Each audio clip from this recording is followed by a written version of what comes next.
நேயர்களை வணக்கம். நான் உங்கள் மற்றும் சிறப்பு நேர்காணலுக்காக நம்முடன் திராவிட வெற்றி கழகத்தின் முதன்மை செயலாளர் திரு வல்லம் பஷீர் இணைந்திருக்கிறார். வாருங்கள் ஒன்று பேசலாம். சார் வணக்கம். வணக்கம் சார், திராவிட முன்னேற்ற கழகம் தொடர்ந்த வழக்கை தள்ளுபடி செய்துவிட்டு விஜய் அவர்கள் கரூருக்கு செல்வதற்கு தடை இல்லை, நீங்கள் வேணா நீதிமன்ற அவமதிப்பு வேணா தொடர்ந்துக்கோங்க அப்படின்னு சொல்லிட்டு வழக்கை தள்ளுபடி செய்து விட்டது நீதிமன்றம். எப்படி பாக்குறீங்க? நீதிமன்றம் ஒரு சரியான அணுகுமுறையில் தான் போகிறதா என்கிற ஒரு சந்தேகம் எழுந்தது என்பதை மறுக்க முடியாது. அதே நேரத்தில் ஏன் திராவிட முன்னேற்ற கழகம் அவர்களை பேசக்கூடாது என்று தடுக்கிறது? அவர்களை பேச வைக்க வேண்டும் அல்லவா? ஜனநாயகத்தின் ஒருவருடைய குரல் வலையை நசுக்க வேண்டும் என்று நீதிமன்றத்தினுடைய படிக்கட்டுகளுக்கு ஏறுவது திமுக போன்ற அமைப்புக்கு அழகல்ல என்றுதான் நான் பார்க்கிறேன். இதுல ரொம்ப குறிப்பா ஆதவ அர்ஜுன் பேசியது ஏற்கவே முடியாது. ஆதவ அர்ஜுன் என்ன பேசினார்னா, கரூர் விவகாரத்துல எங்களுக்கு ஒரு கணக்கு இருக்கு, அந்த கணக்கை தீர்க்க வேண்டியது இருக்கு, காவல்துறையை ஏவி படுகொலையை செய்தவர்களை நாங்கள் சும்மா விட மாட்டோம் அப்படின்னு சொன்னார். உண்மையிலேயே அங்கே நடந்த அந்த 41 பேர் கொலைக்கு காரணமானவர்கள் விஜயும் விஜயை சார்ந்திருக்கிற ஆதவ அர்ஜுன் போன்றவர்களும் தான். ஏன் நீதிமன்றம் ஸ்பெஷல் இன்வெஸ்டிகேஷன் டீமை போட்டுச்சு? இதுல என்ன விவகாரம்ன்றத கண்டுபிடிக்கணும்ன்றதுனால தானே. அது நீதிமன்றம் போட்ட ஸ்பெஷல் இன்வெஸ்டிகேஷன் டீம் தானே. அன்னைக்கு இருந்த தமிழ்நாடு முதலமைச்சரான மு.க. ஸ்டாலின் அந்த ஸ்பெஷல் இன்வெஸ்டிகேஷன் டீமை போட்டாரா? அருணா ஜெகதீசன் தலைமையில் தனிநபர் ஆணையத்தை நியமனம் செய்தாரே தவிர எஸ்ஐடி போட்டது நீதிமன்றம் தான். அப்ப நீதிமன்றம் இதுல காட்டிய கன்சர்ன். இப்போ சிபிஐக்கு அந்த வழக்கு மாறினதுக்கு பிறகு 2 முறை போறாரு விஜய் அதுல ஆஜராகிறதுக்கு. அதுல போய் என்ன சொல்றாரு அப்படின்னா, என்னை அழைத்து வந்தார்கள், எனக்கும் அதுக்கு எந்த சம்பந்தமும் இல்லை அப்படின்னு சொல்றாரு. ஆனா அங்க செத்து விழுந்த அந்த குடும்பத்தை சேர்ந்தவர்கள் என்ன சொல்றாங்கன்னா, நாங்க இந்த மாதிரி மயங்கி விழுறாங்கன்னு சொன்னோம், விஜய் பேசிட்டு இருந்தாரு, விஜய் பேசிட்டு இருக்கும்போது நாங்க அவர்கிட்ட இதை சொல்லும் போது அவர் எங்களை பக்கம் பார்க்காம அந்த பக்கம் திரும்பி நின்று பேசினாரு, ஒரு அனௌன்ஸ்மெண்ட் கூட கொடுக்கல, இந்த மாதிரி மயங்க விழுறாங்க காப்பாத்துங்கன்னு கூட சொல்லல அப்படின்றதெல்லாம் பாதிக்கப்பட்ட குடும்பங்கள் சொல்ற ஸ்டேட்மெண்ட். இதுல ரொம்ப ஈஸியா மேனிபுலேஷன் நிறைய நடந்தது. என்ன அப்படின்னு பாத்தீங்கன்னா, விஜய் வெளியிலேயே வராம ஒரு 3 மாதத்துக்கு பிறகு சென்னையில ஒரு நிகழ்ச்சியை ஏற்பாடு பண்ணி பாதிக்கப்பட்டவர்களுடைய குடும்பங்களை அழைச்சு அவர் பேசினார் இல்லையா? அவர் அழைத்து பேசுகிற போது என்ன நடந்தது அப்படின்னு கேட்டீங்கன்னா, ஒரு தம்பி இறந்து போறாரு, அவருடைய தாய்க்கும் தந்தைக்கும் மனமுறிவு ஏற்பட்டுருது அப்படின்றதுக்கு பிறகு அவர் தாயோடு தான் இருந்திருக்காரு. அந்த குழந்தைய பார்ப்பதற்கே அந்த தந்தை வரல. ஆனா அந்த தந்தை போய் அந்த அனுதாபத்தை பெற்றுக்கொள்றாரு. இந்த மாதிரி எல்லாம் மேனிபுலேஷன் அந்த விவகாரங்கள்ல நடந்தது. இது எல்லாவற்றையும் செய்தது தாவேகா தரப்பு தான். ஆனா இப்போ நீதிமன்றத்துல திமுக போய் அவங்க பேசக்கூடாது அப்படின்னு சொன்னதுல நியாயம் இல்லை அப்படின்னு தான் பாக்குறேன். திமுக எல்லாவற்றையும் செய்வதற்கு முகாந்திரங்களை கொண்டிருக்கிற அமைப்பு தான். இந்த விவகாரத்துல, கரூர் விவகாரத்துல திமுக மீது பழி சொல்லவோ அல்லது அன்றைக்கு இருந்த அரசுகளின் மீது பழி சொல்லவோ முடியாது. ஆனா நீங்க ஏன் போய் நீதிமன்றத்துல பேசக்கூடாதுன்னு கேட்டீங்க? கண்டெம்ட் ஆஃப் த கோர்ட்டுக்கு போலாம். என்னன்னா சார், சிபிஐ கோர்ட்ல வழக்கு இருக்கு சார்.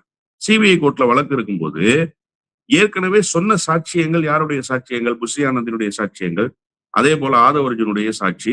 விஜய் ஆஜராகி விளக்கம் கொடுத்திருக்கிறாரு. அந்த கட்சியினுடைய மாவட்ட செயலாளர் மதியழகன் கைது செய்யப்பட்டு சிறையில் இருந்திருக்காரு. அவரும் விசாரணைக்கு உட்படுத்தப்பட்டிருக்காரு. இப்ப இந்த விசாரணையில இத காவல்துறை தான் செய்ததுன்னு ஆதவ அர்ஜுன் சொல்லியிருக்காரா? இல்ல. ஆனா ஆதவ அர்ஜுன் இப்ப என்ன சொல்றாரு? காவல்துறையை ஏவி அன்றைக்கு இருந்த அரசு செய்ததுன்னு சொல்றாரு. அப்போ இதை எதன் அடிப்படையில் சொன்னாரு அப்படிங்கிறத நீதிமன்றம் கேள்வி எழுப்பலாம். நீதிமன்றத்தை கேள்வி எழுப்ப சொல்லி திமுக அறிவுறுத்தலாம். அதே மாதிரி சிபிஐ வசம் இருக்கிற போது வெளியில் யாரோ ஒருவர் செய்து விட்டார்கள் என்று சொல்லி இந்த வழக்கினுடைய திசைவழி போக்க மாற்ற முயற்சிக்கிறாரு ஆதவ் அப்படின்னு சொல்லி வழக்கு தொடுக்கலாம். இதெல்லாம் எதுல வரும்னா நீதிமன்ற அவமதிப்பு வழக்குகளுக்குள்ள வரும். ஆனா இவங்க என்ன போய் கேட்டிருக்காங்கன்னா, இது குறித்து பேசவே கூடாது அப்படின்னு கேட்கறாங்க. அது எப்படி சார் சரியா இருக்கும்? திமுக போன்ற ஜனநாயக அமைப்பு இதை கேட்கலாமா அப்படிங்கிற கேள்விதான் என்னை போன்றவர்களுக்கு. நான் திமுகவை ஆதரித்து தொடர்ச்சியாக பேசி வருபவன், திமுகவினுடைய இருப்பு தேவை என்று கருதுபவன். ஆனா எனக்கே இது கொஞ்சம் வருத்தத்துக்குரிய நிகழ்வாக இருக்கு. ஏன் இப்படி போய் ஒரு கேஸ்ல நின்னாங்க அப்படின்னு. இப்ப நீதிமன்றம் ரொம்ப தெளிவா சொல்லிடுச்சு, உங்களுடைய அரசியல் சண்டைகளை வெளியில வச்சுக்கங்க, நீதிமன்றத்துக்குள்ள கொண்டு வராதீங்க அப்படின்னு. இப்ப நீதிமன்றமே ஒரு அறிவுறுத்தலை சொல்லுது. ஏன் திமுக இந்த இடத்துல ஒரு ஸ்டெப் கீழே இறங்கி வந்துட்டாங்க அப்படின்னு எனக்கு உண்மையிலேயே புரியல. எனக்கு ரொம்ப வியப்பாக தான் இருக்கு திமுகவினுடைய இந்த நடவடிக்கைங்கிறது. நீதிமன்றம் என்ன சொல்றாங்கன்னா, நீதிமன்ற அவமதிப்பு வழக்கு தொடருங்க, பேசக்கூடாதுன்னு எப்படி நீங்க வழக்கு தொடுக்க முடியும்? நாங்க அதுக்கு உத்தரவு போட முடியாது. கரூருக்கு அவர் போகக்கூடாதுன்னு நாங்க எப்படி உத்தரவு போட முடியும் அப்படின்லாம் கேட்கறாங்க. இதுல நீதிமன்றமும் சில விளையாட்டுகளை காட்டுது அப்படின்னு தான் நான் நினைக்கிறேன். என்ன அப்படின்னா, ஏன் கரூருக்கு போகக்கூடாதுன்னு நாங்க சொல்ல முடியாது அப்படின்னு அவங்க சொல்றாங்க. கரூருக்கு போகக்கூடாதுன்னு வழக்குல கேட்கறாங்களா? அப்படி கேட்கல. வழக்குல ரொம்ப கிளாரிட்டியா இந்த மாதிரி வழக்கு நீதிமன்றத்தில் இருக்கிற போது அந்த நீதிமன்றத்தில் இருக்கிற வழக்கு குறித்து வெளியில் முன்னுக்கு பின் முரணான தகவல்களை தெரிவிக்கிறாங்க. அதை தெரிவிக்க கூடாதுன்னு சொல்லி நீங்க உத்தரவு போடணும்னு சொல்றாங்க. இத கேட்ட முறை தவறே தவிர கேட்டது சரி. ஏன்னா நீதிமன்றத்துல இருக்கிற வழக்க வெளியில வேறு மாதிரியாக மேனிபுலேட் பண்ணி அதனுடைய திசைவெளி போக்க மாத்துறதுங்கிறது அந்த வழக்கினுடைய தன்மைக்கு நேர் எதிரான விஷயத்துல போய் முடிஞ்சிடும். பேசினவர் யாரும் இல்ல, ஏ டு அக்யூஸ்ட். இந்த வழக்குல 2ஆம் நம்பர் குற்றவாளியாக சேர்க்கப்பட்டிருப்பவர் இல்லையா? ஆதவர்ஜுன் அப்படித்தானே விசாரணைக்கு அழைக்கப்பட்டிருக்கிறாரு. அவர் தானே ஏ டு. அவர் எப்படி இத பேசலாம்? அவர் எப்படி ஒரு முன்முடிவுக்கு வரலாம்? அவர் எந்த அடிப்படையில சொல்றாரு? இன்னொன்னு, டிபார்ட்மெண்ட்டை கையில வச்சிருக்காங்க. காவல்துறை தான் அந்த தவறு செஞ்சிருச்சு அப்படின்னு இவங்க முடிவு பண்றாங்கன்னா, காவல்துறை இன்றைக்கு யார் கையில இருக்கு? விஜயனுடைய கையில தானே இருக்கு. அப்ப விஜய் தானே அதை விசாரிக்க முடியும். ஏன் துறை ரீதியா நீங்க விசாரிக்காம வெளியில பேசுறீங்க? பேசுபவர்கள் எதிர்க்கட்சி அல்ல, பேசுபவர்கள் வேறு கட்சிகள் அல்ல, ஆளுங்கட்சி. இந்த அரசினுடைய அமைச்சர் பேசுறாரு. அப்போ டிபார்ட்மெண்ட் உங்க கையில இருக்கும்போது நீங்க எப்படி பேசுறீங்கிற கேள்வியெல்லாம் திமுக கேட்பதற்கு நிறைய முகாந்திரங்கள் இருக்கு. ஆனா திமுக ஏன் இந்த ரூட்டை தேர்ந்தெடுத்தாங்கன்றது தெரியல. அந்த ரூட் தப்பு.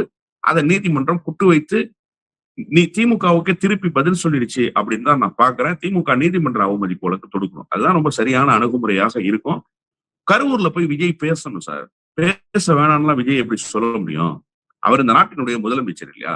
அவர் போய் பேசணும். அவர் என்ன பேசுறாருன்றதை நம்ம பொறுத்து இருந்து பார்ப்போம். ஏன்னா தேர்தல் பிரச்சாரத்துக்கு கூட கரூருக்கு போவாதவர் இப்ப கரூருக்கு போறாரு.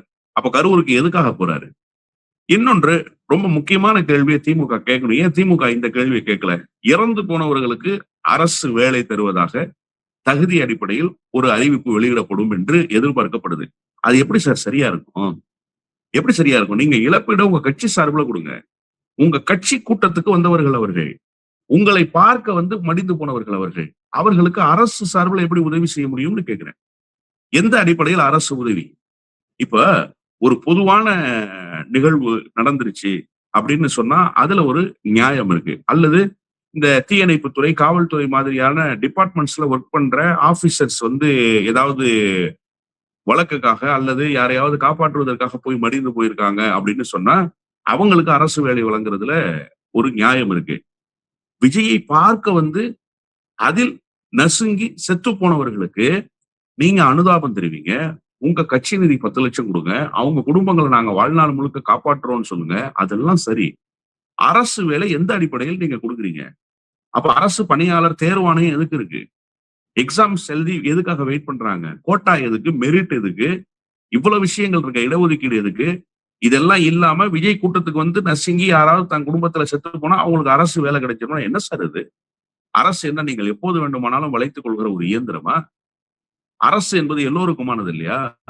அதை உன் கட்சிக்காரனுக்கு நீ பயன்படுத்துவியா அப்படிங்கிற கேள்வியை திமுக அழுத்தமா கேட்கணும். அப்ப அவர் கரூருக்கு போக விடணும். போக விட்டு அவரை பேச விட்டு தான் அம்பலப்படுத்தணும். விஜய் பேச பேச அம்பலப்பட்டு போவார் சார். விஜயினுடைய இமேஜ் ஏன் கூடிக்கிட்டே போகுது சொல்லுங்க? விஜய் பேசாமல் இருக்கிறதுனாலதான்.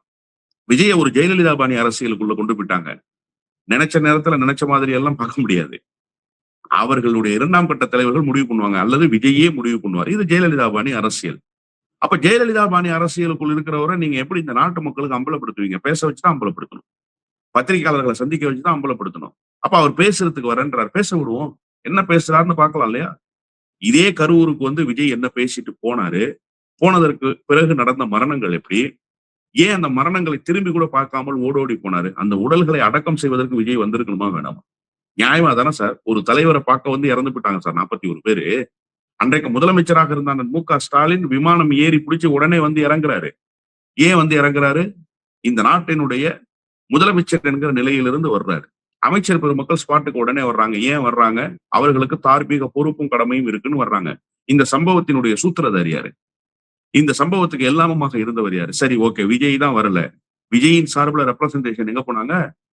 ஒரு டிஎஸ்பி காரை நிறுத்த சொல்றாரு, கான்வாய் காரை நிறுத்த சொல்றாரு. இங்கேயே நின்று பேசுங்கன்றாரு. இல்ல நாங்க அலர்டட் ஸ்பாட்டுக்கு தான் போவோம்னு சொல்லி மறிச்சு டிஎஸ்பி கிட்ட சண்டை போட்டு போனது யாரு? ஆதவர்ஜுன் தானே. ஏன் அந்த ஆதவர்ஜுன் வரல? அது குறித்து கேள்வி கேட்கணும்ல. அப்போ திமுக இந்த அரசியலை வேறு மாதிரியாக கையில் எடுப்பது என்பது திமுகவுக்கு ஒரு பின்னடைவை தரும். நீதிமன்றத்தில் அதுதான் நடந்திருக்குன்னு தான் நான் பாக்குறேன்.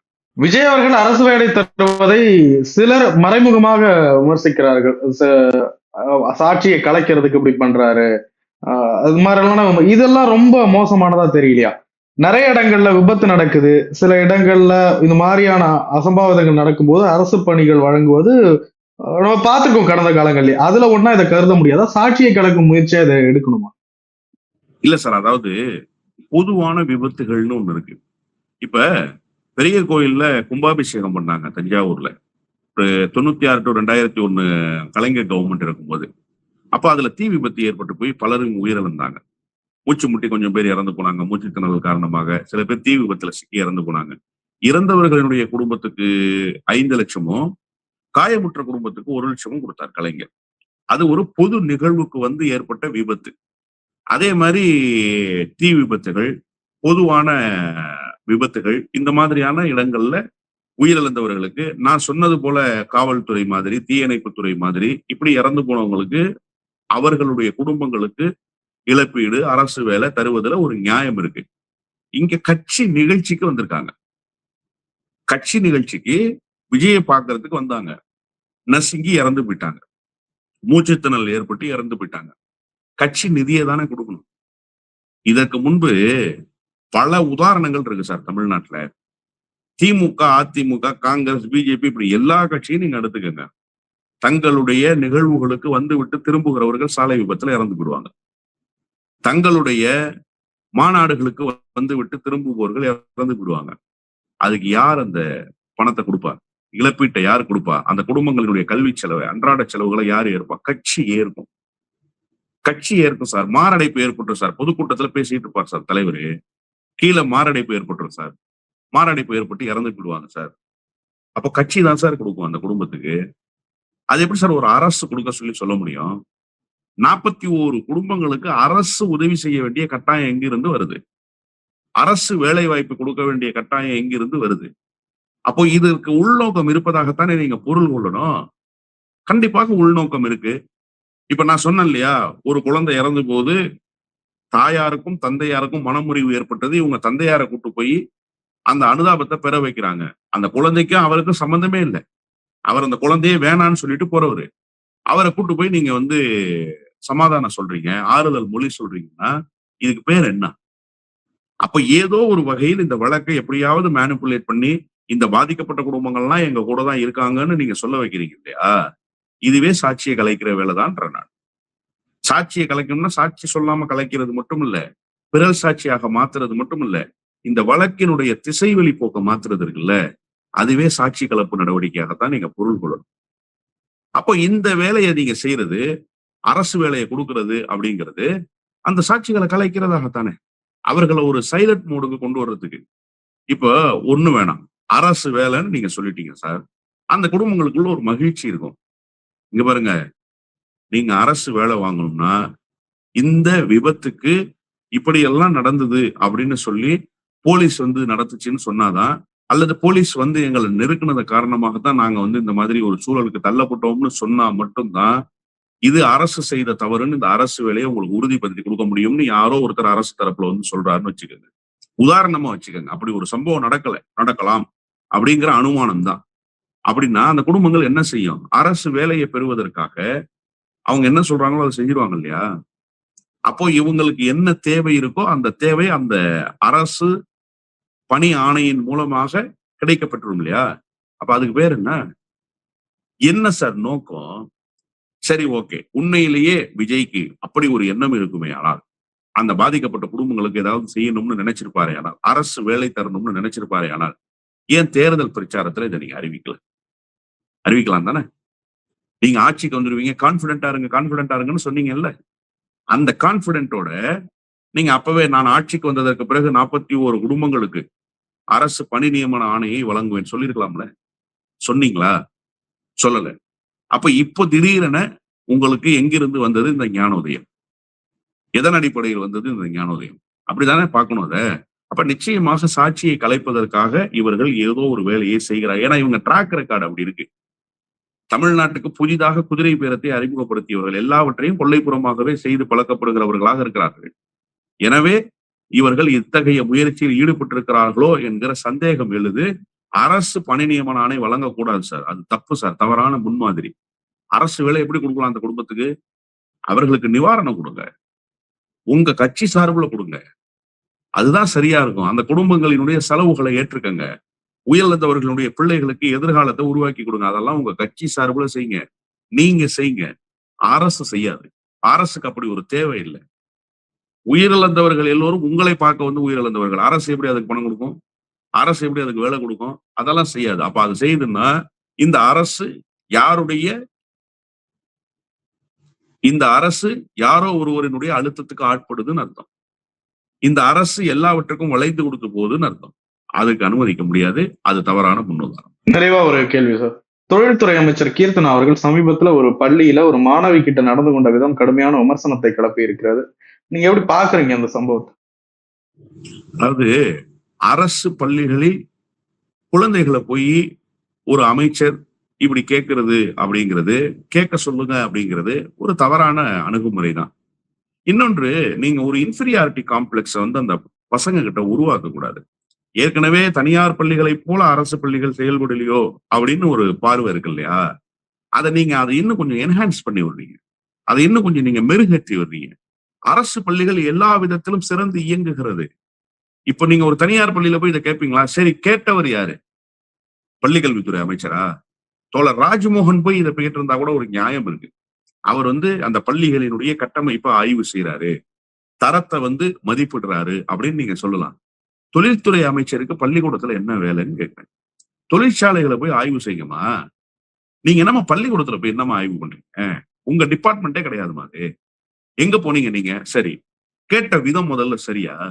இங்க கேட்டீங்க சொல்லிட்டாங்க, லாஸ்ட் பெஞ்சில கேட்டா சொல்லுவாங்களா அப்படின்னா, அப்ப லாஸ்ட் பெஞ்ச் ஸ்டூடெண்ட் நீங்க அண்டர் எஸ்டிமேட் பண்றீங்கன்னு அர்த்தம். நான் லாஸ்ட் பெஞ்ச் ஸ்டூடெண்ட் சார். என்ன நான் அறிவுல குறைஞ்சு போயிட்டேன்? என்ன நான் படிப்புல குறைஞ்சு போயிட்டேன்? எனக்கு என்ன ஆங்கிலம் பேச தெரியாதா? என்னால ஆங்கிலம் பேச வராதா? நல்லா பேசுவேன். எந்த எந்த எந்த லாங்குவேஜ்ல பேசணும்னு நீங்க நினைக்கிறீங்க? அது கம்யூனிகேஷன்ன்றது ஒரு ஸ்கில், அவ்வளவுதான். அது எப்படி அறிவாக மாறும்? அது எப்படி நாலேஜ் ஆகும்? கம்யூனிகேஷன் நாலேஜ் ஆகாது சார். நீங்க என்ன பரிசோதிக்கிறீங்க? அப்ப அந்த மாணவர்கள் இடத்துல ஒரு கில்ட் ஃபீலிங்கை உண்டாக்குறீங்க. நீங்க அவர்களை தாழ்வு நிலைக்கு கொண்டு போய் சேர்க்கிறீங்க. நீங்க இந்த வேலையை செய்யறதுக்கு எதுக்கு அங்க அமைச்சர் போறாருன்னு கேட்கிறேன். எதுக்கு அங்க அமைச்சர் போறாங்க?